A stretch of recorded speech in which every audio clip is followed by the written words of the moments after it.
அனைவருக்கும் மாலை வணக்கம். இன்றைக்கு டாபிக் வந்து என்னன்னா, கருத்துள்ள மனிதன்.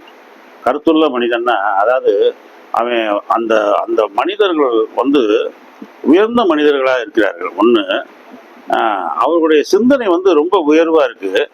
அந்த சிந்தனை வந்து ஒரே குறிக்கோளை நோக்கி இருக்கு. அந்த குறிக்கோளை நோக்கியே அவர்களுடைய பயணம் போகுது. அது வந்து விடாமுயற்சியால் அவங்க அந்த சிந்தனையை தொடர்றாங்க, அவங்க குறிக்கோளை தொடர்றாங்க. கடின உழைப்பு அவங்க பின்னாடியே இருக்கு. கடைசியில் வெற்றி பெறுறாங்க. பாருங்க, இந்த கருத்துள்ள மனிதன்ற விஷயங்களை நான் சொல்லும்போது உண்மையிலே நீங்களே சொல்லுவீங்க, கருத்துள்ள மனிதன்னா உண்மையிலே அவர் தான் சார் கருத்துள்ள மனிதன் அப்படின்னு நீ சொல்வீங்க. அமெரிக்காவில் பாஸ்டன் நகர் உங்களுக்கு தெரியும். பாஸ்டன்ல அப்பதான் இங்கிலாந்து அரசை எதிர்த்து அந்த பாஸ்டன் நகரில் உள்ள துறைமுகத்தில் இருந்த டீ இலையெல்லாம் ஏற்றுமதி பண்ணுறதுக்கு வச்சிருந்த டீ இலையெல்லாம் கொட்டி விட்டாங்க, கடலில் கொட்டி விட்டாங்க. பாஸ்டன் டீ பார்ட்டின்னு நீங்கள் கேள்விப்பட்டிருப்பீங்க. பெரிய அருமையான காலேஜஸ், யூனிவர்சிட்டிஸ்லாம் உள்ளது. இன்னைக்கு நம்ம உலகத்துலேருந்து நிறைய பேர் போய் அந்த பாஸ்டன் நகரில் படிக்கிறாங்க. இந்த ஊரில் 1800களில் போல ரெண்டு பணக்காரங்க பேசிட்டு இருக்காங்க. அமெரிக்காவில் ரெண்டு பணக்காரங்க பேசிட்டு இருக்காங்க. ஒருத்தர் வந்து உள்ளன் ஸ்வெட்டர் இருக்கு பார்த்தீங்களா, உள்ளன் நூலில் வந்து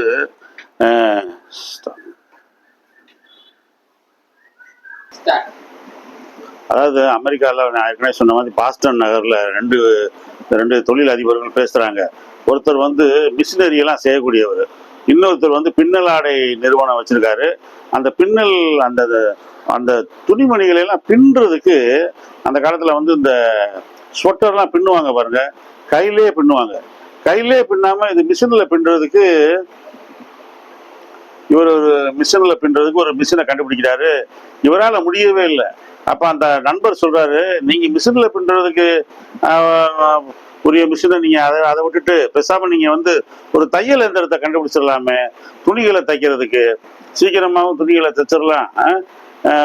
வருங்காலத்தில் துணிகள் தான் அதிகமாக வரும் புழக்கத்துக்கு அப்படின்னும் போது ரெண்டு ஓனரும் பேசிக்கிட்டு இருக்காங்க. சரி, நம்ம இதை செய்வோம் அதை செய்வோம், நீங்க சொல்றது தாங்க கரெக்டுன்னு பேசிக்கிட்டு இருக்கும்போது எலியாஸ் ஹோவ்னு இவங்க கம்பெனியில் வேலை பார்க்குறான் ஒரு பையன், 20 வயசு அந்த பையனுக்கு.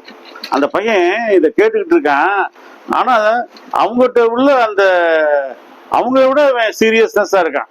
எப்படி நம்ம ஒரு தையல் இயந்திரத்தை செஞ்சிட்டோம்னா எவ்வளோ நல்லா இருக்கும் அப்படின்னு சொல்லிட்டு தையல் இயந்திரமோ செய்கிற விஷயங்களே நினச்சிக்கிட்டு இருக்கான். 4 வருஷம் ஆயிடுச்சு. நீங்கள் நல்லா பாருங்க, 20 வயசுல திங்க் பண்ண ஆரம்பிச்சவன் 24 வயசு ஆயிடுச்சு. 24 வயசு ஆகியுமே தையல் எந்திரத்தை வந்து அவனால இன்னும் கண்டுபிடிக்க முடியல. ஒரே குடும்ப கஷ்டம், மனைவி, 4 பிள்ளைங்க, எல்லாம் பயங்கர பசி பஞ்சம் பட்டினி.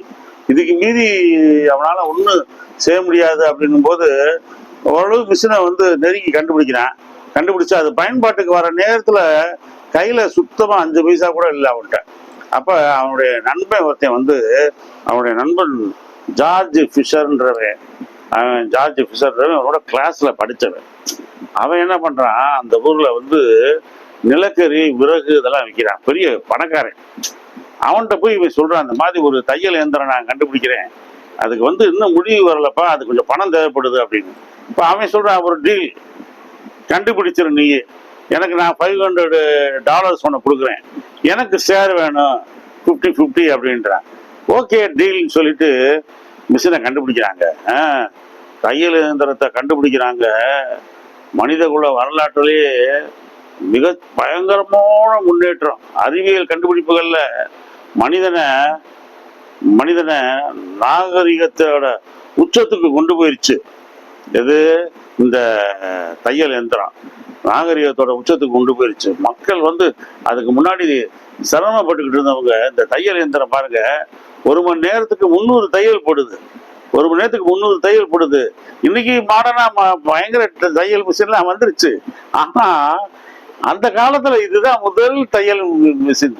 பாருங்க, இன்னைக்கும் பத்திரமா வச்சிருக்காங்களாம் அமெரிக்கால. இன்னைக்கும் பாஸ்டன் நகர்ல முதல்ல அந்த எலியாஸ் ஹோவ் அப்படின்ற அந்த இளைஞன் வாழ்க்கையவே வெறுத்து குடும்பத்தையே அழிச்சு பிள்ளைகளெல்லாம் பசி பஞ்சம் பட்டணிகளை போட்டு கண்டுபிடிச்சது. கருத்துள்ள மனிதன். கருத்துள்ள மனிதன். இப்ப என்ன சொல்றேன்னா, கருத்துள்ள மனிதன் உயர்ந்த விஷயத்தை சிந்திப்பான். அந்த உயர்ந்த விஷயத்தை நோக்கியே அவன் வாழ்க்கை பயணம் இருக்கும். அந்த குறிக்கோளை நோக்கியே அவன் வாழ்க்கை, அவனுடைய கடின உழைப்பு இருக்கும், தன்னம்பிக்கை இருக்கும், விடாமுயற்சி இருக்கும். கடைசியில் அவன் வெற்றி பெறுவான். எப்படி பாருங்க, அம்சமா இல்லையா? எவ்வளவு அருமையானது பாருங்க. இப்ப இது இந்த இந்த தையல் மிஷின் இப்ப சொல்லும் போதுதான் சொல்லுவாங்க, இந்த தையல் மிஷினோட பொதுவா நம்ம நூலுக்கு வந்து மேல கொண்டையில தான் ஓட்டம் இருக்கும். ஆனா அந்த தையல் ஊசியில பாருங்க பாருங்க, இப்ப இவனுக்கு வந்து எப்படி நூலை உள்ள சொருகிறது வெளியே வர்றதுன்னு ஒரே கன்ஃபியூஷனா இருக்கு. ரொம்ப குழப்பத்துல இருக்கும்போது இவர் போய் இந்த எலியாஸ் போய் தூங்கும்போது இவருடைய தூக்கத்துல கனவு வருது. அந்த கனவுல என்னன்னா 10 ஆதிவாசிய வந்து ஈட்டியை வச்சு அவரை குத்தி கொள்ற மாதிரி கனவு, காட்டுக்குள்ள குத்துற மாதிரி கனவு காண்றாரு. ஜும்பர ஜும்பா ஜும்பர ஜும்பா ஜும்பா ஓ, இவரை குத்துறாங்க, நெஞ்சில வந்து குத்துறாங்க ஈட்டியை வச்சு. அப்படியே கனவு முழுக்கி பாக்குறாரு, ஈட்டியோட 10 பேர் நிக்கிறாங்க. அப்ப கனவு அந்த அதுல ஒரு கண்டுபிடிக்கிறாரு என்னன்னா, அந்த ஈட்டியோட முனையில தான் ஓட்டை இருக்கு. டெய்லரிங்ல நம்ம பழைய துணி நூலை தைக்கும் போதெல்லாம் மேலதான் ஓட்டை இருக்கும் கொண்டையில, ஆனா இது முனியில ஓட்டை இருக்கு. இந்த கான்செப்ட் இவருக்கு ஈஸி ஆயிடுச்சு, இப்ப கண்டுபிடிச்சிட்டாரு. இது வரைக்கும் தையல் இயந்திரம் முழுமையான வடிவம் பெறாம கஷ்டப்படுகிறவர் அந்த முனியில நூலை விட்டு உள்ள ஒரு நூலை வாங்கி அழகா தச்சதும் உலகமே அப்படியே பரவிடுச்சு. எவ்வளோ இது எங்க வீட்டுல எல்லாம் தையல் மிஷின், சிங்கார், ரமா அப்படின்னு நிறைய மிஷின்கள் உலகத்துக்கு நம்ம இந்தியாவில் பழக்கம் ஆயிடுச்சு. இன்னைக்கும் பாருங்க, தையல் இயந்திரங்களை வந்து பெண்கள் வந்து அவங்க தையல் இயந்திரங்களை அதை படிச்சுட்டாங்கன்னு, டெய்லரிங் படிச்சுட்டாங்கன்னா அவங்க வாழ்க்கையில தனியா ஒரு கடையை போட்டு முன்னேறிக்கிற முடியும். ஏகப்பட்ட டெய்லரிங்ல ஏகப்பட்ட விஷயம் வந்துருச்சு இன்னைக்கு. ஓகே, இது ஒண்ணு. ஓகே,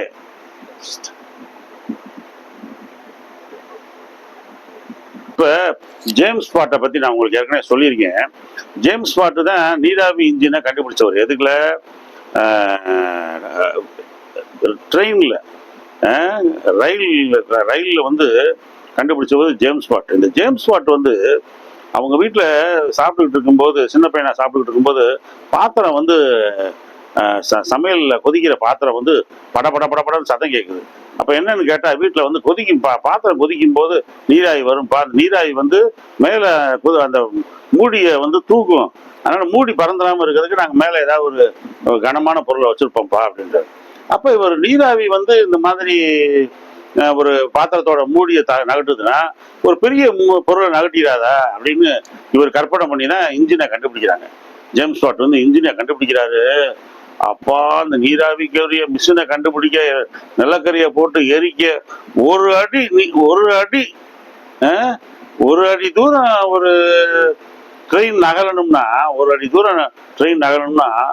300 கிலோ நிலக்கரி எரிய வேண்டியது இருக்கு. அவ்வளோ நெருப்பு எரிஞ்சு அந்த பிஸ்டனுக்குள்ள போய் வந்து ஃபெயிலியர் ஆகிட்டே இருக்கு. ஃபெயிலியர் ஆகிட்டே இருக்கு. இதே மாதிரி இவரை மாதிரி 4 பேர் தெரிஞ்சு செஞ்சுக்கிட்டு இருக்காங்க. இவர் பயங்கர கஷ்டம். இவரும் இதே மாதிரிதான். பெரிய பெரிய கண்டுபிடிப்புகள்லாம் கஷ்டமானவன் பணக்காரனா கண்டுபிடிக்கிறான். கஷ்டமான ஆளுங்க தான் கண்டுபிடிக்கிறாங்க. இவரு குடும்பத்தை விட்டு எல்லாரும் வெறுத்து, எல்லாரும் ஏன் தேவையில்லாத வேலை அப்படின்லாம் விமர்சனம் பண்றாங்க. கடைசியில இவர் ட்ரெயினை செஞ்சுட்டு கண்டுபிடிச்சிட்டேன், நான் என்னுடைய இதை இன்னைக்கு வந்து நான் உங்களுக்கு முன்னாடி சோதனை பண்ணி காமிக்கிறேன், நான் இன்னைக்கு நிறைவேற்றி காமிக்கிறேன்றாரு. மற்ற 4 கம்பெனியும் சரின்றாங்க. மற்ற 4 கம்பெனினா என்ன கம்பெனினா, ஒரு கம்பெனி வந்து ராக்கெட், இன்னொரு கம்பெனி வந்து பெர்சிவரன்ஸ், இன்னொரு கம்பெனி வந்து சான்ஸ் பிரைஸ், இன்னொன்று வந்து நாவல்டி. இந்த 4 ட்ரெயினும் அன்னைக்கு அவங்களும் விடுறாங்க. தண்டவாளம் மாதிரி செஞ்சு விடுறாங்க. இந்த நாவல்டின்ற ட்ரெயின் முதல்ல போகுதுங்க. நாவல்டின்ற ட்ரெயின் வந்து முதல்ல போகுது. நல்லா கேளுங்க, 6 மைல் போயிருச்சுங்க. அது 6 மைல் போயிருச்சு. ஆனா இவங்க 1 மணி நேரத்துல 6 மைல் போயிருச்சு. ஆனா இவங்களுடைய பிளான் என்ன அப்படின்னா, இவங்களுடைய கிரைட்டீரியா என்னன்னா, 1 மணி நேரத்துல 10 மைல் போகணும். 1 மணி நேரத்துல 10 மைல் போகணும். இது 6 மைல் தான், வேணா விட்டுருன்ட்டாங்க. 2வது பெர்சிவரன்ஸ். இந்த பெர்சிவரன்ஸ் என்ன பண்ணுது, 1 மணி நேரத்துல 8 மைல் போகுது. 8 மைல் போகுது. ஓ, இது வேணாம், 10 மைல் தான், 10 மைல் தானே நம்ம கணக்கு, 8 மைல் வேணாம் அப்படின்னு விட்டாங்க. 3வது வந்து இந்த சான்ஸ் பிரைஸ்ன்ற ட்ரெயின் வந்து 10 மைலே போயிருச்சு, 1 மணி நேரத்துல 10 மைல் போயிருச்சு. ஆனா என்னன்னா அதுல உள்ள பிளமெண்ட், உள்ள ஒரு பிளமெண்ட் இருக்கு பாருங்க, பெரிய கூடுவை நீராவி போயிட்டு வருது, அது வெடிச்சிருச்சு. மக்கள் இவங்க சொல்றாங்க, பெரிய அந்த அதுக்குன்னு ஒரு அதிகாரிகள், அறிஞர்கள் இருப்பாங்கல்ல டெஸ்ட் பண்றதுக்கு, அவங்க சொல்றாங்க, ஏய் லேட்டா கூட போனா பரவாயில்ல, உள்ள பிளமெண்ட் எல்லாம் வெடிக்குது பாரு, அந்த நீராவி கூடுகையெல்லாம் அது பாட்டுக்கு வெடிச்சுச்சுன்னா மனுஷன் மேல பட்டுச்சுன்னா என்ன ஆகுறது, போற வழியில ஃபயர் ஆகிக்குச்சுன்னா அப்படின்னு சொல்றாங்க. அதையும் வேணான்ட்டாங்க. அதே மாதிரி ராக்கெட், இப்ப ராக்கெட்டுன்னு ஒரே ஒரு கம்பெனி இருக்கு, அந்த ட்ரெயின் போகுது, அது 1 மணி நேரத்துல 16 மைல் போயிருச்சு. எப்படி பாருங்க, பெரிய அச்சீவ்மெண்ட். 1 மணி நேரத்துல 16 மைல் போயிருச்சு. ஆனா அதுலயும் 2-3 பிளமெண்ட் வெடிச்சிருச்சு. சொன்னாங்க, எப்பா ரொம்ப தூரம் போறது முக்கியம் இல்ல, நெருப்புகள் ஏற்பட்டக்கூடாது, ஆபத்து ஏற்பட்டக்கூடாது, பயணிகளுக்கு உள்ள உட்காந்து போற பயணிகளுக்கு ஆபத்து ஏற்பட்டக்கூடாது, நீங்க இப்படி செஞ்சுட்டீங்கன்னா அப்புறம் எப்படி மக்கள் போவாங்க அதுல அப்படின்னு. இப்ப இவருடைய முறை, யாருடைய முறை, ஜேம்ஸ் வாட்டோட முறை. இவர் ட்ரெயின் விடுறாரு, முக்கி துக்கி போயிருச்சுங்க. இது 16 மைலை தாண்டி போயிருச்சு, 1 மணி நேரத்துல 16 மைலை தாண்டி போயிருச்சு. ரெண்டாவது, உள்ள எந்த ப்ராப்ளமும் கிடையாது, எந்த டிமெரிட்ஸும் கிடையாது, எந்த டிராபேக்ஸும் கிடையாது. அருமையா அவர் என்ன திட்டம் போட்டாரோ, எவ்வளவு கஷ்டப்பட்டாரோ, அதுக்கு சரியான பலன். ட்ரெயின் போயிருச்சு. அப்புறம் ட்ரெயின் போனதுதான் தெரியுமே, மனித குலமே பயணத்துல போகுது. மனிதன் ஒரு அமெரிக்கால இருந்து இந்தியா வர, இந்தியால இருந்து அமெரிக்கா போற, இன்னைக்கு போறானே, எவ்வளவு வசதிகளா போயிட்டு இருக்கான் பாருங்க. ஊரு விட்டு ஊரு, எல்லை விட்டு எல்லை போயிட்டு இருக்காங்க. பயணம் பயணம் பயணம்னு மனிதன் தன் பார்க்காத இடங்களெல்லாம் பார்க்குறான். எவ்வளோ எவ்வளோ அற்புதம் பாருங்க, சாதிச்சவர் ஜேம்ஸ் வாட். ரைட். இந்த ஜேம்ஸ் வாட்டுக்கு அடுத்து இன்னொருத்தர் கிளமௌண்ட் புல்டன்றவர். கிளமௌண்ட் புல்டன் இவர் என்ன செஞ்சாரு அப்படின்னா, இந்த புல்டன் என்ன செஞ்சாருன்னா, ஜேம்ஸ் வாட்டோட அந்த நீராவி இன்ஜினை அப்படியே காப்பி பண்ணி இவர் என்ன பண்ணிட்டாரு, நீராவி படகு, அது நீராவி ட்ரெயின், நீராவி ட்ரெயின் தண்டவாளத்துல போகும். இவர் என்ன சொல்றாரு, எதுக்கியா மனிதன் ஓட்டுற கப்பல் நீராவி இன்ஜினு நீராவியே ஓட்டும் அப்படின்னு ஆச்சரியப்படுறாங்க. மீன் பிடிக்கிறவங்க, பயணம் போறவங்க. ஏற்கனவே கப்பல் போக்குவரத்து உலகத்துல இருக்கு, ஆரம்பத்துல இருந்து. நம்ம ரோம் சீசர் காலத்துல இருந்து இருக்கு. நம்ம இந்தியாவில தமிழ்நாட்டுக்காரங்கெல்லாம் அங்க போய் வச்சுக்கிட்டு இருக்காங்க. அந்த மாதிரியான அந்த கப்பல் போக்குவரத்து இருக்கு. இப்ப இவர் சொல்றாரு, நம்ம மனிதர்கள் கஷ்டப்படாம போகலாம், நீராவியில போகலாம் அப்படின் போது அதுக்கு இவர் கண்டுபிடிக்கிறார், நீராவி இன்ஜினை கண்டுபிடிக்கிறாரு. இது ஃபெயிலியர் ஆகுது, அவர் வீட்டுல கஷ்டம், மனைவிக்கு கஷ்டம், பிள்ளைகளுக்கு கஷ்டம், பசி பஞ்சம் பட்டினி. இந்த பசி பஞ்சம் பட்டினின்றது இந்த கண்டுபிடிப்பாளர்களுடைய கூடவே வந்துகிட்டு இருக்கு. தூக்கமே இல்லை அவரு. கடைசியில சொல்றாரு, இந்த மாதிரி ஹட்சன் துறைமுகத்துல இந்த நீராவி படகை விட போறேன் அப்படின்றாரு. அப்ப நிறைய பேர் சொல்றாங்க, ஏய் நீங்க பாட்டுக்கு படகுல போய் ஏறி உட்காராதீங்கயா, அது பாட்டுக்கு ஏதாவது வெடிச்சுக்கிட்டு இருக்கோம், ஃபயர் ஆயிரும் அப்படின்றான் ஒருத்தர். எடுத்த உடனே ஸ்டார்ட் பண்ண உடனே மூவ் ஆகாதுப்பா, அது மூவ் ஆகாம உள்ள முழுங்கிக்கிட்டு இருக்கோம், நீங்க தப்பிச்சுக்கிறதுக்கு வழியை பாருங்க, உள்ள யாரும் போகாதீங்கப்பா. அத ஒருத்தரும் அதை நீங்க அதை பாஸ் ஆகவே முடியாது பாரு.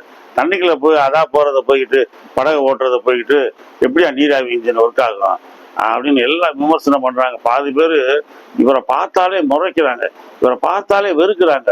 காரி துப்புற மாதிரி, இதெல்லாம் என்னடா பெரிய கண்டுபிடிப்பு. பாருங்க, அந்த காலத்துல கண்டுபிடிப்பாளர்களுக்கு பாருங்க எவ்வளவு பெரிய அபமரியாதை பாருங்க. என்னத்தடா செஞ்சாமே அப்படின்னு பார்த்தா, உள்ள எல்லாரையும் உட்கார வச்சுட்டு இந்த கிளமௌண்ட் புல்டன் முட்டாள்தனம்னே சொல்றாங்க. இன்னைக்கு புல்டனோட முட்டாள்தனத்தை பார்க்க போறீங்க, பாருங்க அப்படின்றாங்க. பார்த்தா ஹட்சன் துறைமுகத்துல இருந்து கிளம்பிடுச்சுங்க, நீராவி படகு கிளம்பிடுச்சு. மீன்பிடி படகுல போறவங்க, பயணம் செய்யற படகுல போறவங்க எல்லாம் பாக்குறாங்க ஆச்சரியமா, எப்படியா இது எந்த மூவ்மெண்ட்டுமே இல்லாம அது தானா போகுதையா படகு அப்படின்னு மக்களுக்கு ஒரே ஆச்சரியம். அடுத்த கண்டுபிடிப்பு, ட்ரெயினுக்கு அப்புறம் நீராவி படகு கண்டுபிடிப்பு. நீராவி படகை பார்த்த உடனே அமெரிக்கன் மிலிட்ரிஸ், பெரிய பெரிய செயலர்ஸ் இருக்காங்க பாருங்க, வியாபாரிக. இது போல என்னன்னா, இந்த ட்ரெயினும் இந்த இது போட்டு என்ன பண்ணுது, வணிகங்களுக்கு அதிகமா பயன்பட ஆரம்பிச்சிச்சு. மக்களை கொண்டு போகுது ஒரு பக்கம், ஜாமான்களை ட்ரெயின் கொண்டு போகுது. இன்னைக்கு பாருங்க, நீங்க மனிதர்கள் பூரா டிராவல் பண்ணிக்கிட்டே இருப்போம். மனிதர்களே போகாம குட்ஸ் ட்ரெயின் ஒன்று இருக்கும். கோதுமை போகும், காட்டன் போகும், சர்க்கரை போகும், ஜீனி போகும், அரிசி போகும், பருப்பு போகும். நீங்க அப்படியே பார்த்தீங்கன்னா அந்த வண்டி மட்டும் போயிட்டே இருக்கும். நாங்களாம் எத்தனை கம்பார்ட்மெண்ட்னு சின்ன பிள்ளைல உட்காந்து எண்ணிக்கிட்டு இருப்போம். 1 2 3 32பா 42பா அப்படின்போம். அதெல்லாம் மனித கூட வரலாற்றுக்கு. மனிதன் இப்போ நம்ம இந்தியாவில் ஜம்மு காஷ்மீர்ல இருந்து ஆப்பிள் நம்மளுக்கு வருதுன்னா நம்ம தமிழ்நாட்டுக்கு வந்துடுது. இங்க இருந்து அரிசி போகுதுன்னா ஜம்மு காஷ்மீருக்கு போயிருது. உத்தரப்பிரதேசல இருந்து இன்னைக்கு நம்மளுக்கு வந்து சுண்டல், பருப்பு வகைகள், பயிர் வகைகள்லாம் வருதுன்னா எல்லாமே நம்மளுக்கு ட்ரெயின்ல வந்துடுது. எவ்வளவு அதிசயம் பாருங்க, மனித கண்டுபிடிப்புங்க. அடுத்து இதே இது கப்பல்ல வந்துருச்சு. கப்பலை ஓட்டுறா அப்படின்ற அமெரிக்கன் பயங்கரமா கண்டுபிடிச்சிட்டாங்க. கப்பல்ல பார்த்தா அதே மாதிரி மனிதர்கள் பயணம், பொருட்கள் பயணம். இப்ப கூட நீங்க பாருங்க, கப்பல்ல கண்டெய்னர்ஸ் லாரி இருக்குல்ல பாருங்க, ஒரு லாரி தான் ஒரு கண்டெய்னர். அந்த மாதிரி 1000 கண்டெய்னர் ஒரு கப்பல்ல போகுதுங்க. 1000 கப்பல், 1000 கண்டெய்னர் ஒரு கப்பல்ல போகுது. போகுது, கடல்ல போகுது. போய் ஒரு ஊர்ல இருந்து இன்னொரு ஊர்ல சரக்கை இறக்குது. எப்படி பாத்தீங்களா, அதிசயம். வெள்ளைக்காரங்க வந்து நம்ம நாட்டை கைப்பற்றினப்ப வெள்ளைக்காரங்க கிழக்கிந்திய கம்பெனிக்காரங்க அங்க லண்டன்ல இருந்து நாகரிகமான பொருட்களை எல்லாம் கொண்டு வந்தாங்க. பஞ்சு மில் ஆலைகள் செய்யறதுக்கான மிஷினரிஸை பூரா கொண்டு வந்தாங்க. கண்ணாடிகளை கொண்டு வந்தாங்க, இரும்பை கொண்டு வந்தாங்க, ஏகப்பட்ட இறக்குமதி பண்ணாங்க. ஐஸை கூட கொண்டு வந்தாங்க. இந்தியாவில் வந்து தமிழ்நாட்டிலாம் வெயில் தாங்க முடியலன்னு சொல்லி சென்னையில எல்லாம் ஐஸ் ஹவுஸ்னே ஒன்று கட்டி ஐஸை கொண்டு வந்து அங்கே வச்சு அங்கேருந்து வெள்ளைக்காரங்க வாங்கி கொண்டு போய் வீட்டில் வச்சு அவங்க ஐஸ் கூல்ட்ரிங்க்ஸ் போட்டு குடிக்கிறது. எப்படி பாருங்க, எல்லாமே இந்த கப்பல் வந்துச்சு. இது எப்படி பாருங்க, இந்த புல்டனோட கண்டுபிடிப்பை பாருங்க. பல அவமரியாதைகளுக்கு மத்தியில இந்த புல்டன்றவர் வந்து இந்த உயர்ந்த செயலை செஞ்சிருக்காரு. அதான் கருத்துள்ள மனிதன். அதான் சொன்னேன்ல, கருத்துள்ள மனிதன் உயர்ந்த சிந்தனையே இருப்பான். உயர்ந்த சிந்தனையை நோக்கி அவன் பயணம் போகும். அந்த பயணத்தை நோக்கி அவன் குறிக்கோள் இருக்கும். அவனுடைய குறிக்கோளை நோக்கி அவனுடைய கடின உழைப்பு, விடாமுயற்சி இருக்கும். கடைசியில் அவன் வெற்றி பெறுவான். வெற்றியை தவிர வேற எதுவுமே இல்லை. ஏன்னா அவன் அதே நோக்கி பிரயாணம் பண்ணியிருக்கான். பல வருஷமா வெற்றி அடையணும்னு அவ்வளோ. இன்னொருத்தரை சொல்றேன், சார்லஸ் குட்இயர். உங்களுக்கு தெரியும், டயர் கண்டுபிடிச்சான் பாருங்க, சார்லஸ் குட்இயர்னு. பயங்கரமான கண்டுபிடிப்பு டயரை. அவ்வளோ கஷ்டன்றீங்க அந்த டயரை அவர் கண்டுபிடிக்கணும்னு. அதவே நினைச்சு உருகி ஜெயில எல்லாம் உள்ள போட்டாங்க. 6 பிள்ளைங்க, ஒரு பிள்ளையெல்லாம் இறந்து போச்சு. அந்த பிள்ளைய புதைக்கிறதுக்கு முடியல. தன்னுடைய மனைவியோட நகை, தன்னுடைய கோட்டெல்லாம் கொண்டு போய் அடகு வைக்கிறாரு. பக்கத்து நெய்பர்ஸ் எல்லாம், அயலார்கள்லாம் சொல்றாங்க, இப்படி மாடா ஒரு பைத்தியம் இருப்பேன், ஏதோ ஒரு டயரை கண்டுபிடிக்கணும்னு பிள்ளைகளை பூரா கொண்டுகிட்டு இருக்காங்கடா. பிள்ளைகளை பூரா சாப்பாடு வாங்கி கொடுக்க மாட்டேன்டாடா, கேர் எடுக்க மாட்டேன்டாடா, ஒரு பால் ரொட்டியும் வாங்கி கொடுக்காம இப்படி போட்டு படுத்துறாடா அப்படின்னு அவனை போட்டு கடிஞ்சு எரியிறாங்க, கோபப்படுறாங்க. என்னைய அப்படி செஞ்சுக்கிட்டு இருக்க அப்படின்னு. வரிசையா 6 பிள்ளைங்க வரிசையா சாகுது. இவன் டயரு உயர்ந்த டயரை கண்டுபிடிக்கணும்ன்றேன். இந்திய ரப்பர். நீங்க ரப்பர் உங்களுக்கு தெரியும், இந்தியாவிலே அதிகமான ரப்பர் வந்து கேரளாவில் எடுக்கிறாங்க. கேரளாக்குள்ள உள்ள நீங்க நுழைஞ்சீங்கனாலே மரங்களா இருக்கும். மரங்கள்ல போகிற சிரட்டை, அந்த ஒரு பாத்திரத்தை ஒரு டப்பாவை கட்டி விட்டுருப்பாங்க, மரத்தை லேசா வெட்டி விட்டுருப்பாங்க. அந்த ரப்பர் பால் வந்து அது விழுந்துகிட்டே இருக்கும். அதை அப்பப்போ வந்து எடுத்து அதை மாத்திக்கிடுவாங்க. அந்த ரப்பர்ல இருந்துதான் நம்மளுக்கு வந்து இந்த ரப்பர் செருப்பு, இந்த ரப்பர்ல நீங்க நம்ம உபயோகப்படுத்துறோம் பாருங்க, எல்லாமே இதான் இந்த ரப்பர் தான். இந்த ரப்பர்ல என்ன ஒரு ஸ்பெஷாலிட்டின்னா, உங்களுக்கு இந்த ரப்பருக்குள்ள மின்சாரம் கடத்த முடியாது.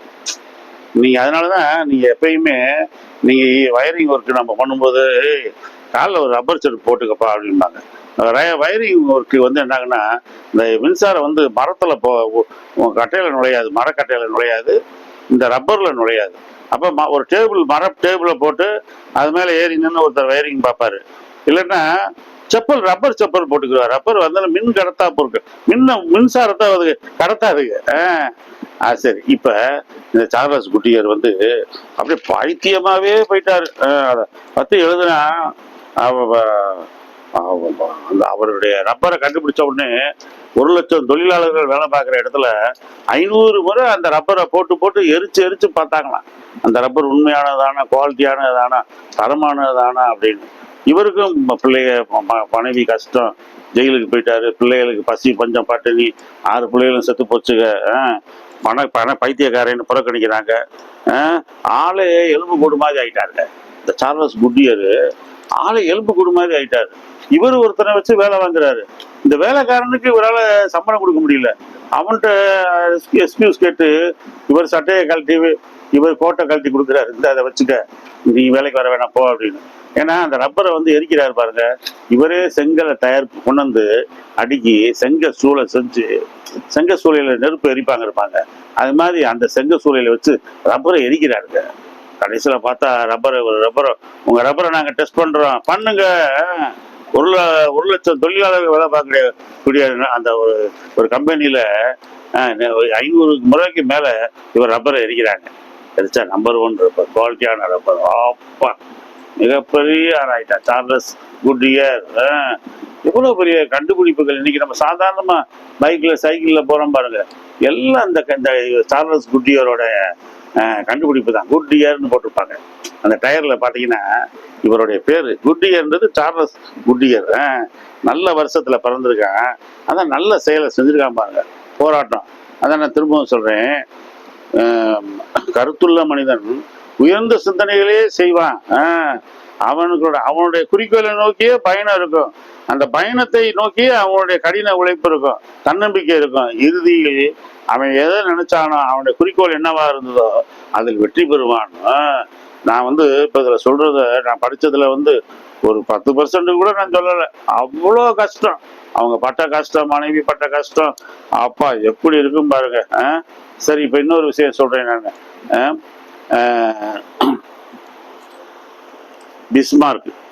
பிஸ்மார்க்ன்றவர் ஜெர்மன்ல வந்து ஒரு பெரிய ஒரு ஜெர்மனோட அதிபர் அவர் தான். ஜெர்மன் வந்து என்னாச்சுன்னா, நம்ம இந்தியா வந்து சுதந்திரம் வாங்குறதுக்கு முன்னாடி எப்படி 536 சமஸ்தானங்களா இருந்துச்சோ, அதே மாதிரி ஜெர்மனும் ஒரு நாடு. அந்த ஜெர்மன் வந்து பலதரப்பட்ட நாடுகளா இருந்துச்சு. அதுல பிரஷ்யான்னு ஒரு நாடு. இப்படி பிரிஞ்சு பிரிஞ்சு பிரிஞ்சு இருந்துச்சு ஜெர்மன். அதை அடிச்சு நொறுக்குனாங்க. நெப்போலியன் மாதிரி ஆளுகள்லாம் உள்ள புகுந்து ஆளுக்கு ஒரு பகுதியை ஜெயிச்சுக்கிட்டு அவங்க ஊருக்குள்ள வச்சுக்கிட்டு நல்லா வாழ்ந்துகிட்டு இருந்தாங்க. இந்த பிஸ்மார்க் வந்து என்ன பண்ணாரு, இவர் வந்து ஜெர்மன்ல பிறந்தவர். இவர் என்ன பண்றாரு, சின்ன வயசுலேயே சிறந்த அறிவாளி. இவர் வந்து சின்ன வயசுல சிறந்த அறிவாளி. பிரஷ்யால பிறந்தவர். பிரஷ்யா வந்து ஜெர்மன்ல வந்து உள்ள ஒரு நாடு அது. அது மாதிரி இவருக்கு வந்து பிறவிலேயே வந்து இவருக்கு வந்து இங்கிலீஷ் நல்லா வந்துருச்சு, பிரெஞ்சு வந்துருச்சு. ஜெர்மன் இயற்கையிலே இவங்களுடைய மொழி தான் ஜெர்மன். இங்கிலீஷு, ஜெர்மனு, ஸ்பானிஷு, அழகா மொழிகளை,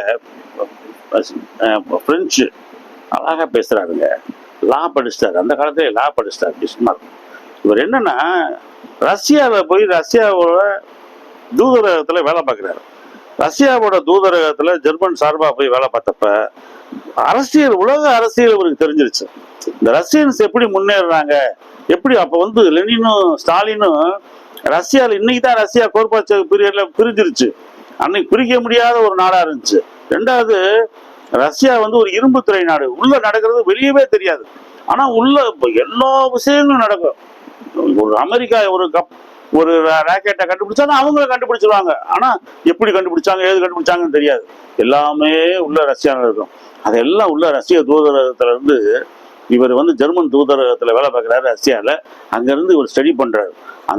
அந்த அறிவை பூரா மூளையில வாங்கிக்கிட்டு ஜெர்மனுக்கு வந்து பிரிந்து கிடக்கும் ஜெர்மனை பூரா நம்ம எப்படி நம்ம பட்டேல் ஒன்று சேர்த்தாரோ, அதே மாதிரி பிஸ்மார்க் ஒன்று சேர்த்தாரு. அவ்வளோ கஷ்டம், காடு மேடுகள் எல்லாம் அலைஞ்சு. ஒரு தடவை இவரு ஒரு நண்பர் வரும்போது ஒரு புதகுழியில இவர் விழுந்துட்டாரு. எப்படியோ தவறி பெரிய வெயிட்டான ஒரு பிஸ்மார்க். ஆனா 83 வருஷம் உயிரோட வாழ்ந்துட்டாரு. அவர் வெளியே வந்துட்டார், பிஸ்மார்க் தப்பிச்சு வெளியே வந்துட்டார். நண்பர் வந்து புதகுழியில சிக்கிக்கிட்ட நண்பர் சொல்றாரு, பிஸ்மார்க் என்னை காப்பாத்துப்பா அப்படின்றாரு. எங்க உன்னை காப்பாத்துறது, நானே என்னைய காப்பாத்துறதே பெரிய விஷயம், தொலைஞ்சு போ, இந்தா செத்துரு நீ, என் முன்னாடி சாகிறதுக்கு நீ செத்தே போயிரு கையாலன்னு துப்பாக்கி எடுத்து சுட போறாருல. அவர் ஃப்ரெண்டு ஐயோ பிஸ்மார்க் சுற்றாத அப்படின்னு வெளியே வந்து ஒரு கால் மாட்டை வந்து விழுகிறாரு. பிஸ்மார்க் சொன்னாரு, டே உன்னை காப்பாற்ற முடியல என்னால, அதுக்காக தான் உன்னை மிரட்டினேன், நீ அப்படி துப்பாக்கி காமிச்சாலும் வெளியே வந்துருவேன்னு அப்படின்னு சொல்லிட்டு அந்த அவரை பத்தி அந்த எழுதுறாங்க அந்த ஸ்டோரி. கடினமான போராட்டத்துக்கு பின்னாடி அந்த ஜெர்மனை ஒன்று சேர்த்துட்டாரு. ஜெர்மன் 88 வயசு வரைக்கும் உயிரோடு இருந்தாரு. மிகச்சிறந்த அறிவாளி, இரும்பு மனிதன். ஜெர்மனோட இரும்பு மனிதன்னா பிஸ்மார்க் தான். ஆளும் கம்பீரமா இருப்பாரு, ரொம்ப ஸ்டைலா இருப்பாரு, நல்ல நாலேஜபிள் பர்சன். சட்டம் நல்லா தெரியும், ஆங்கிலம் தெரியும், பிரெஞ்சு தெரியும், ஸ்பெயின் தெரியும், எல்லா மொழிகளும் தெரிஞ்ச பல மொழிகள் தெரிஞ்சவர், ரொம்ப அருமையானவர். அவர் தான் ஜெர்மனை ஜெர்மனை உருவாக்கினார். அவருக்கு அப்புறம் அவர் 1900க்கு முன்னாடி அதுக்கப்புறம் வந்தார் யாரு, ஹிட்லர் வந்தார். ஜெர்மனை எங்கேயோ டாப்ல கொண்டு போயிட்டாரு. ரைட். அடுத்து இந்த ஜெர்மன் இந்த பிஸ்மார்க் செஞ்ச மாதிரியே தான் நம்முடைய வல்லபாய் பட்டேல் அதே மாதிரி செஞ்சாரு. பட்டேல் நான் சொன்ன இந்தியாவில் ஒரு இரும்பு மனிதன் அவர் ஒரு வழக்கறிஞர். குஜராத்ல ஒரு பெரிய வழக்கறிஞர். அவரு சின்ன வயசுல கட்டி வந்தப்ப இரும்பு வந்து சூடு போட்டாதான் அந்த கட்டி அந்த கட்டி குணமாகும்னாங்க. தைரியமா சூடு போடுங்க அப்படின்றாரு. சூடு போட்டாங்க, அந்த கட்டி கரைஞ்சிருச்சு, குணமாயிட்டாரு. எவ்வளவு தைரியம் பாருங்க, சின்ன வயசுல அந்த மன வலிமை. அவர் வந்து கோர்ட்ல வாதாடிட்டு இருக்கும்போது தந்தி வருது, தந்தியை படிச்சுட்டு உள்ள வச்சுட்டு அவர் கிளையண்ட்டுக்காக வாதாடி முடிக்கிறாரு. ஜட்ஜு கேட்கிறாரு, வாட் இஸ் தட் அப்படின்றாரு. பார்த்தா ஒய்ஃபு பாசிட்டிவே, ஒய்ஃபு இறந்துட்டாங்க அப்படின்றாரு. எப்படி மன தைரியம் பாருங்க. அப்படி வலிமையான ஆள் தான் நம்மளுடைய பட்டேல். அவர் தான் காஷ்மீரை வந்து இந்தியாவோட சேர்த்தாரு. காஷ்மீர்ல வந்து இந்து மன்னன் இருந்தார், முஸ்லீம் மக்கள் இருந்தாங்க. மன்னன் சொல்றதை கேட்கணும்னு சொல்லிட்டு அவரை இந்துக்குள்ள சேர்த்தாரு. இங்க ஹைதராபாத்ல வந்து முஸ்லீம் மன்னன், இந்து மக்கள் சொல்றதுதான் கேட்போம்னு சொல்லிட்டு படைய அனுப்புனாரு. அவரு நம்மளுடைய ஹைதராபாத் வந்து இந்தியா வெள்ளக்காரன் காலில் இடத்துல இருக்கும்போது ஹைதராபாத் வந்து ஒரு தனி ராஜ்யமா இருந்துச்சு. அவங்களுக்குன்னே தனி போலீஸு, அவங்களுக்குன்னே தனி மிலிட்ரி, தனி போஸ்ட் ஆஃபீஸு, எல்லாமே இருக்கும் அவங்களுக்கு. கோல்கொண்டா போர்ட், வைர சுரங்கம், தங்க சுரங்கம் எடுத்து பெரிய கோடீஸ்வரனானவங்க அந்த ஹைதராபாத். அந்த ஹைதராபாத் நிஜாம் வந்து சேர மாட்டேனார் இந்தியாவோட. அவரை இந்தியாவோட சேர்றதுக்கு இந்திய ட்ரூப்புகளை போய் அனுப்புனார். அனுபவம் இல்லாத அந்த ஹைதராபாத் நிஜாமோட துருப்புகள் சரண்டர் ஆகி ஹைதராபாத் வந்து இந்தியாவோட சேர்ந்துருந்துச்சு. இதுக்கெல்லாம் காரணம் என்னன்னா பட்டேல் தான். பட்டேல் அதான் இரும்பு மனிதன்னாங்க. நம்ம புதுக்கோட்டையில கூட, நம்ம புதுக்கோட்டை மண்ணே பட்டேல் வந்து எல்லா சிறு அரசர்களும் வந்து நீங்க வந்து எங்களோட நம்மளோட சேர்ந்துருக்க, உங்களுக்கு வந்து மானியமாய் தருவோம் அப்படின்னப்ப அந்த சிறு ஒரு அரசா இருந்துச்சு பாருங்க புதுக்கோட்டை. அந்த மன்னர்லாம் போய் சாவியை போய் கொடுத்துட்டாருனாங்க. அதுக்கப்புறம் அவர் கல்யாணமே முடிக்கல. எனக்கு கல்யாணம் முடிஞ்சு நீ என் பையன் பிறந்தா அவன் மன்னனும் கிடையாது, சிற்றரசன் இளவரசனும் கிடையாது, அவன் ஒரு சாதாரண மனிதன், அதனால பெண்களே நான் பார்க்க மாட்டேன். நான் அந்த ஊருக்கு போகும்போது சொல்லுவாங்க அந்த வரலாறு. அந்த மன்னர்கள், அவங்க மன்னர்கள் காலத்து அந்த பள்ளிக்கூடங்கள், அரண்மனைகள், காலேஜு, ஸ்கூல்ஸு, ராணிகள் காலேஜு எல்லாமே அங்கே புதுக்கோட்டையில் இருக்கு. அவங்க தான் டெவலப் பண்ணவங்க. அவங்க எல்லாம் ஒன்று சேர்ந்தாங்க. அப்படி ஒன்று சேர்த்தவர் தான் இரும்பு மனிதன் சர்தார் வல்லபாய் பட்டேல். இப்போ இன்னொன்று சொல்றேன் நான், டாக்டர் மார்டன் ஒருத்தர், டாக்டர் மார்டன் இவர் வந்து ஒரு டாக்டர். நோயாளிகள்லாம் வரும்போது கட்டின்னு வராங்க, முதுகுல ஒரு காயம்னு வராங்க. அப்ப இவங்களுக்கு வந்து அறுவை சிகிச்சை பண்ணணும், இவங்களுக்கு ட்ரீட்மெண்ட் கொடுக்கணும்னா, இவங்களை நோயிலிருந்து விடுதலை பண்ணணும்னா அந்த காயம் குணமாக்கணும், அந்த கட்டியை அறுவை சிகிச்சை பண்ணணும்னா ஒரு அனஸ்தீசியா இருக்கு பாருங்க, மயக்க மருந்து, அது கொடுக்கணும் அப்படின்னு இவர் கண்டுபிடிக்கிறாரு. ஈதர்னு ஒரு மருந்தை கண்டுபிடிக்கிறாரு. ரொம்ப கஷ்டப்பட்டு கெமிஸ்ட்ரியில இவருக்கு சம்பந்தம் இல்லாததெல்லாம் போய் தேடி ரொம்ப கஷ்டப்பட்டு அந்த மருந்தை கண்டுபிடிக்கிறாரு. எப்படி கண்டுபிடிக்கிறாரு? ஒருத்தனுக்கு கொடுத்தா இவங்க கையில காலில் ஒரு அடிபட்டு இருக்கு, அவனுக்கு மருத்துவம் செய்யணும்னு கொடுத்தா அவன் 2-3 நாள் எழுந்திருக்கவே மாட்டானா, அன்கான்சியஸாவே இருப்பானா, ஒரு சில ஒரு வாரம் இருப்பானா. ஒரு சிலர் ஒரு நாள்ல இருப்பாங்க. அப்பதான் இப்ப நீங்க பாருங்க, உங்களுக்கு ஒரு ஆபரேஷன் பண்ணணும்னா டாக்டர்ஸ் வந்து கேட்பாங்க.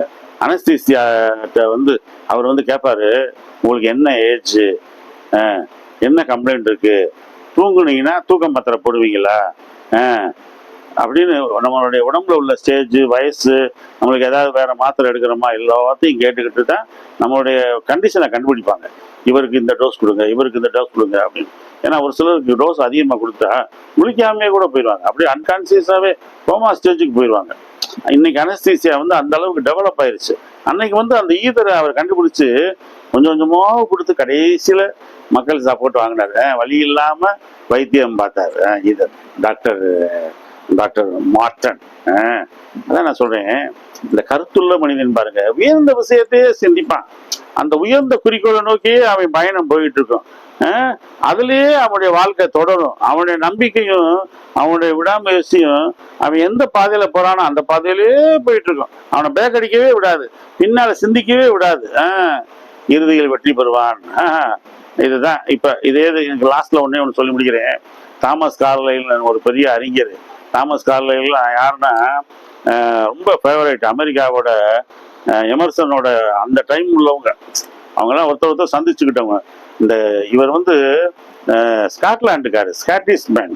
இவர்கிட்ட வந்து சொல்றாங்க, நீங்க வந்து பிரெஞ்சு ரெவல்யூஷனை வந்து எழுதணும் அப்படின்னு. பிரெஞ்சு புரட்சியை பத்தி இவர் ஒரு சயின்டிஸ்ட், நல்ல அருமையான ஆராய்ச்சியாளர், வரலாற்றை எழுதுபவர், நல்ல அறிஞர். அந்த மாதிரினால இவர்கிட்ட வந்து எழுத சொல்றாங்க. ஒரு நண்பர்கள்லாம் நிறைய எழுதிட்டாரு, ஒரு 600 பக்கம் எழுதிட்டாரு. எழுதிட்டு கொஞ்ச நாள் இவர் ஏதோ ஒரு விஷயமா போயிட்டு வர்றதுக்குள்ள இவங்க வீட்டு வேலைக்காரமா வந்து என்ன பண்றாங்க, அந்த பேப்பர்ஸ் எல்லாம் ஏதோ பழைய பேப்பர்னு சொல்லி நெருப்பு பத்திடுறாங்க. அதாவது அங்க நெருப்பு, வீடு குளிர் காய்கிறதுக்காக நெருப்பு வைப்பாங்க, வேற இந்த நம்ம சமையலுக்கு நெருப்பு வைப்பாங்க. இந்த அம்மா எரிச்சிருச்சு. இப்ப இதை பார்த்த உடனே இவருக்கு ஒரே அதிர்ச்சி, ஏன்னா 600 பக்கத்தையும் எரிச்சுட்டாங்களே அப்படின்னு. கருத்துள்ள மனிதன் சோர்ந்தா போவேன், கருத்துள்ள மனிதன் வெற்றி பெறுவான். 600 பக்கத்துலயும் என்ன எழுதியிருக்கின்றத திங்க் பண்ணி திரும்ப எழுதினார். அவருடைய நண்பர்கள் பூரா பிரெஞ்சு ரெவல்யூஷனை பத்தி சின்ன சின்ன புஸ்தகங்கள், சின்ன சின்ன விவரங்கள், ஒவ்வொருத்தர் சொன்ன கதைகள், குட்டி கதைகள் எல்லாத்தையும் சேகரிச்சு வச்சு அதெல்லாம் மனசுல மறுபடியும் கொண்டு வந்து பிரெஞ்சு ரெவல்யூஷனை படிச்சுதான் பகத்சிங் வந்து இந்திய டெல்லி சட்டசபையில குண்டு போட்டாரு. அது வந்து பிரெஞ்சு பார்லிமெண்ட்ல ஒருத்தன் குண்டு போட்டான் பிரெஞ்சு புரட்சி அப்ப. அதோட விளைவுதான் பகத்சிங் செஞ்சது. அந்த புக்கை படிச்சுதான் அதெல்லாம் எழுதினாரு. யாரு? Thomas Carlyle. இவர் சிறந்த ஒரு அறிவாளி. புக்கு சிறப்பான புக்கு. அதெல்லாம் படிச்சோம்னு வைங்க கண்ணீர் வந்துடும். அந்த 14ஆம் லூயி, அந்த 16ஆம் லூயி அவங்க பண்ண ஆட்டம், அவங்க மனைவி பண்ண ஆட்டம், நில பிரபுக்கள் பண்ண ஆட்டம், கோவில் சர்ச்சு பாஸ்டருங்க அவங்க போட்ட ஆட்டம், பணக்காரங்க போட்ட ஆட்டம், ஏழை மக்கள் சிந்தின கண்ணீர், கடைசி விளைவு அம்புட்டு பேர் அடிச்சு கொன்னு ஒடுக்குனதுதான் அது. அதுதான் பிரெஞ்சு புரட்சியோட விளைவு. உங்களுக்கு தெரியும், சகோதரம், சமத்துவம், சுதந்திரம், லிபர்ட்டி, ஃப்ரெட்டர்னிட்டி, ஈக்குவாலிட்டி, 3 உலகம் பூரா இன்னைக்கு பரவிடுச்சு. உலகம் பூரா சமத்துவம், சகோதரத்துவம், சுதந்திரம். அதன் விளைவுதான் சுதந்திர சிலையை வந்து பிரான்ஸ் வந்து அமெரிக்கா கொடுத்து, அமெரிக்காவில் இன்னைக்கு சுதந்திர தேவியோட சிலை இருக்கு, கடலுக்கு நடுவில் நிற்கிது. ஓகே, இதெல்லாம் என்ன எதுக்கு சொல்றேன்னா, கருத்துள்ள மனிதர்கள் உயர்ந்த விஷயத்தையே சிந்திப்பார்கள்.